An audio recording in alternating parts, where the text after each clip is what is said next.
Rahayu saudara-saudara sejawat Tosana Nusantara, jumpa lagi dengan saya Joko Supriyadi dari JS Collection Grace Haji Channel Jakarta. Mari kita awali dalam doa bersama. Semoga senantiasa segala yang terindah dan yang terbaik terlimpah untuk kita semuanya. Amin. Kita berada pada tayangan 171. Topiknya adalah keris tangguh HB Hamengkubuwono dipengaruhi tangguh Mojopahit atau dipengaruhi tangguh Tuban. Pada kesempatan ini nanti saya akan review pusaka pribadi saya, personal satu, dan ada satu yang di web nomor 8363. Namun sebelumnya, hari ini Minggu, kita berada pada pertengahan bulan puasa Ramadan. Sekali lagi, buat yang beragama Islam, selamat menjalankan ibadah puasa.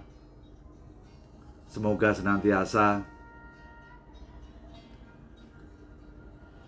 ego diri semakin berkurang, menjadi pribadi yang lebih luar biasa.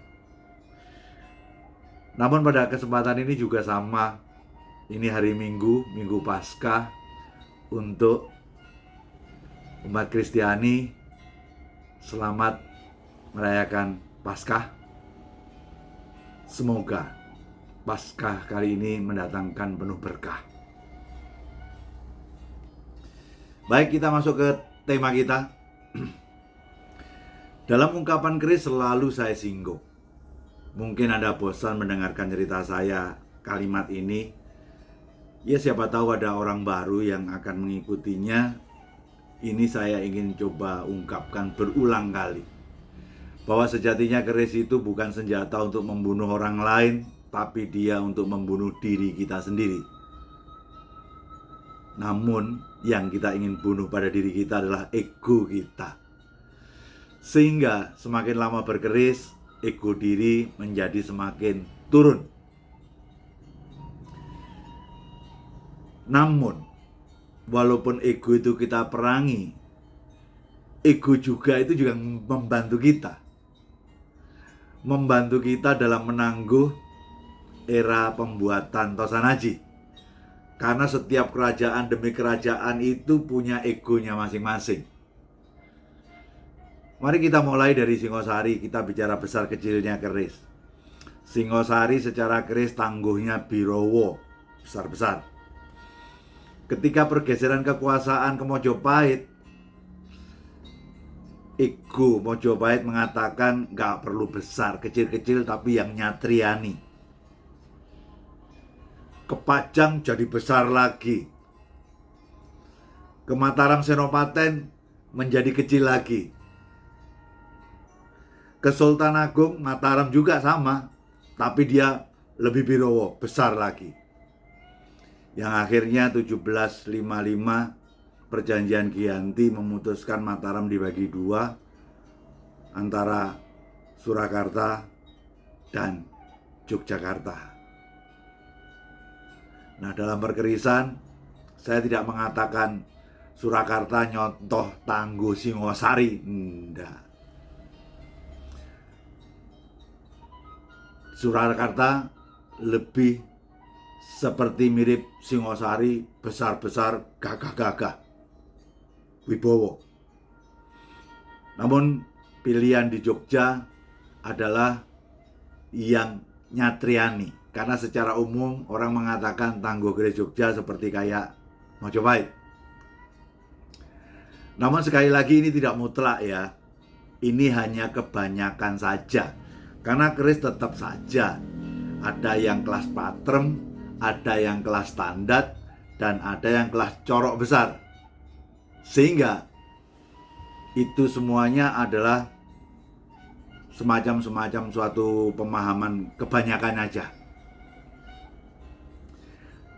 Mari kita fokus kepada topik, yaitu tangguh HB.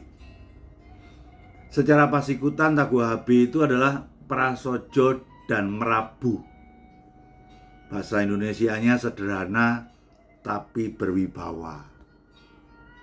Itulah secara keseluruhan gambaran keris HB atau Yogyakarta. Dan ada yang mempertegas pakemnya seperti keris Mataram, tapi lebih kecil. Membo mirip seperti Mojopahit. Berarti gabungan antara Mataram dan Mojopahit. Sekilas kalau saya dalam posisi berkeris sekarang, apa yang saya ungkapkan tadi tergambar dalam pikiran saya bahwa tangguh HB itu adalah seperti HB5.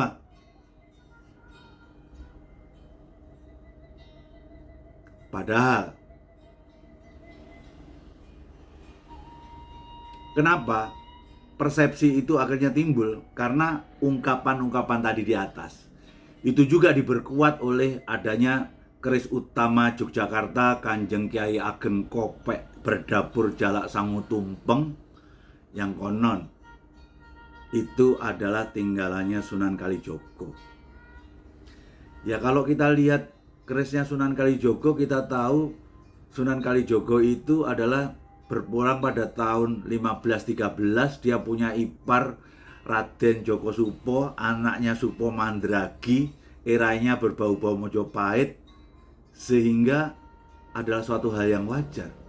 Kanjeng Kiai Kopek itu berarti bukan made in Jogja, tapi pusoko andalan nomor 1 Yogyakarta yang berdapur Jalak Sangu Tumpeng. Apakah itu kira-kira yang membuat akhirnya kebanyakan orang mengatakan keris Jogja seperti kayak keris Mojopahit? Dari cerita ini kita juga harus belajar arif tentang Sunan Kalijogo. Dia berpulang pada 1513 pada usia 63. Berarti kalau pada tahun 1513 itu eranya masih di Demak. Jadi jangan sampai ada pemapar sejarah mengkaitkan Sunan Kalijogo dengan Kesultanan Pajang dan lain sebagainya. Itu sudah tidak nyambung karena beliau sudah berpulang.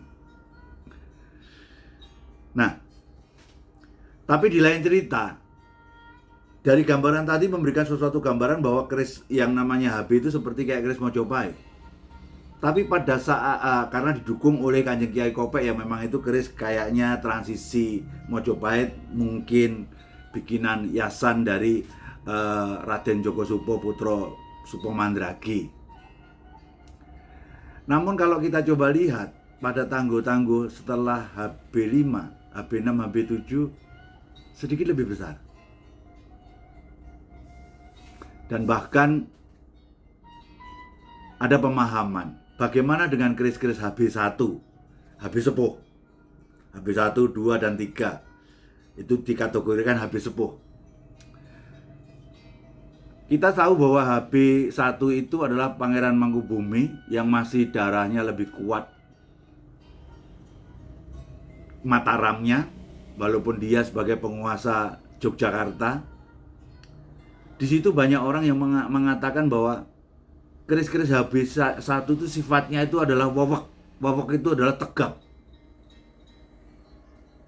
sembodo, dan bilahnya birowo. Sangat kontradiksi dengan pemahaman orang kalau keris Jogja seperti Mojopahit. Kalau yang gambaran tentang masalah keris Mangkubumi tadi ada HB1 tadi adalah tegap, sembodo, dan bilahnya birowo, kesan saya seperti kayak gaya-gaya keris Tuban. Sehingga akhirnya suatu ketika saya dapat keris, awalnya saya kebingungan sekali. Karena keris ini adalah saya melihat kayaknya HB, tapi kok rasanya kayak Tuban. Bicara HB kok sudah panjangnya 38. Tuban juga kok 38 itu sesuatu yang sangat langka. Saya ngomong Tuban pada Wuwungan Gonjo ini lancip kayak Mataram, dan di sini tidak nguceng mati kayak seperti Tuban. Akhirnya saya ketemu beberapa senior yang menurut saya terpercaya menurut kacamata saya. Jadi sejatinya awal perjalanan keris HP itu di HP-HP sepuh itu lebih berkiblat ke arah Tuban. Baru akhirnya mulai ke arah HP5 dan selanjutnya itu nampak ada semacam suatu perubahan arah lebih dekat Membo seperti Mojopahitan. Sehingga dengan gambaran yang saya dapatkan, pusaka brojol wengkon isennya Wahyu tumurun. Saya berani untuk menangguh inilah pusaka HP sepuh, tepatnya seperti tergambar dalam gambaran HP1. Pusaka ini pusaka personal saya. Kalau tidak sangat eksotik, maaf, tidak masuk klasifikasi. Mencari HP Iras bukan sesuatu hal yang gampang. Apalagi dengan pijetan seperti spiral ke bawah itu bersap-sap dan tembus dari sebelahnya sisi ini. Inilah semacam sesuatu gambaran bahwa semakin jelas bahwa keris HP sempat diwarnai oleh gaya-gaya Tuban. Akhirnya beberapa hari yang lalu saya dapat lagi juga, karena nomornya sudah 6363. Jadi juga sama. Sekilas saya melihat seperti kayak Tuban, tapi jelas lebih mantap saya seperti kayak model HP. Karena ini tidak membentuk sesuatu geger sapi yang tajam seperti gambaran Mataram, ini sudah semi-semi kayak model-model keris Tuban yang rodok ngelimpo gitu. Namun konsisten pada gonjo wuwungannya seperti kayak Mataram. Ini semakin membuktikan bahwa keris HP, tepatnya di era-era HP sepuh, lebih banyak diwarnai oleh warna gaya Tuban. Baru setelah lepas dari HP sepuh, HP di atas HP3 akhirnya mengarah ke Mojopahit. Namun pergeserannya pun juga mulai nampak. Di atas HP5 juga sudah mulai lebih besar sedikit dibandingkan dengan HP5. Jadi saudara-saudaraku sekalian, ketika dalam suatu kaitannya dengan tema dipertanyakan keris tangguh HP itu dipengaruhi tangguh Mojopahit atau Tuban, mungkin secara kesimpulan kasar saya tidak berani mengatakan kesimpulan yang mutlak, karena keris itu bicara tangguh itu cuma estimasi. Jadi kesimpulannya kasar saya, pada era-era HP sepuh, keris HP banyak diwarnai oleh gambaran gaya Tuban. Baru setelah lepas dari HP sepuh, lebih banyak diwarnai oleh gaya-gaya keris Mojopahit. Demikianlah tayangan singkat hari ini. Semoga bermanfaat. Bagi yang tidak pas, sesuatu hal yang biasa saja, karena keris selalu ada sesuatu hal yang berbeda, dan menurut saya keberbedaan itu indah sekali. Yang penting pokoknya kita sama-sama senang Tosanaji. Cukup sudah. Jayalah budaya Tosanaji Nusantara. Pastikan budaya ini menjadi tuan rumah di negeri sendiri. Kalau bukan kita, siapa lagi? Kalau tidak sekarang, terus kapan lagi? Keterbatasan kehidupan memaksa kita harus bergerak cepat untuk mengangkat langit di mana bumi yang kita pijak. Karena Nusantara pijakan kita, Mari kita angkat Nusantara ini, entah dari sisi mana Anda mengangkat. Kalau saya hanya bisanya dari urusan budaya, khususnya Tosanaji. Rahayu, Rahayu, Rahayu, Sagung Dumadi. Nuwun.